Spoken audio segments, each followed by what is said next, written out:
Salut, aujourd'hui nous allons parler de la programmation. Que vous ayez déjà entendu parler de code ou pas du tout, cette vidéo est faite pour vous. Alors c'est parti, commençons par les bases de la programmation. Alors qu'est-ce que la programmation? Eh bien imaginez que vous parliez à votre ordinateur pour lui dire exactement ce que vous voulez qu'il fasse.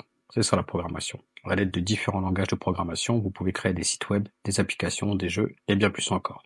Mais avant de pouvoir créer toutes ces choses impressionnantes, il est important de comprendre quelques concepts de base. Dans cette vidéo, nous allons nous concentrer sur les éléments essentiels de la programmation en utilisant le langage Python tel que les variables, les conditions, les boucles et les fonctions. Alors, commençons par les variables. Une variable, c'est comme une boîte dans laquelle vous pouvez stocker des informations. Par exemple, imaginons que vous ayez une boîte appelée nom, et dans cette boîte, vous placez votre propre nom. C'est simple.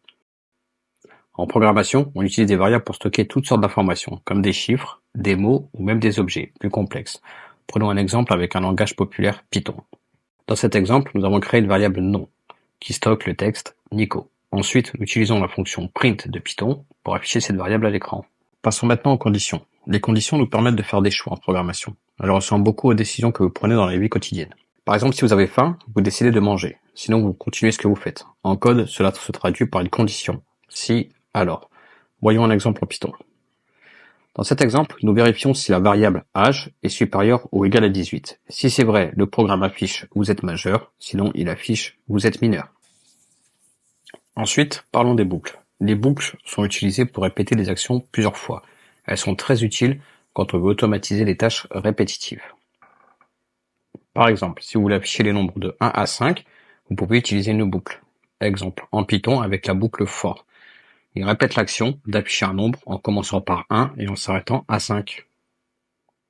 Enfin, parlons des fonctions. Une fonction est un ensemble d'instructions regroupées sous un nom. Vous pouvez réutiliser ce groupe d'instructions simplement en appelant le nom de la fonction.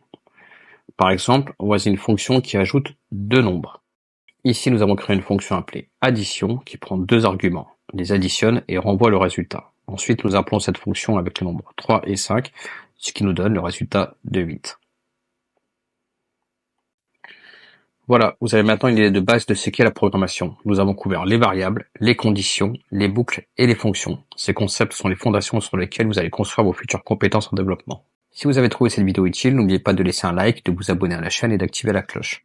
Et si vous avez des questions, laissez-les dans les commentaires ci-dessous, je serai ravi de vous aider. À bientôt.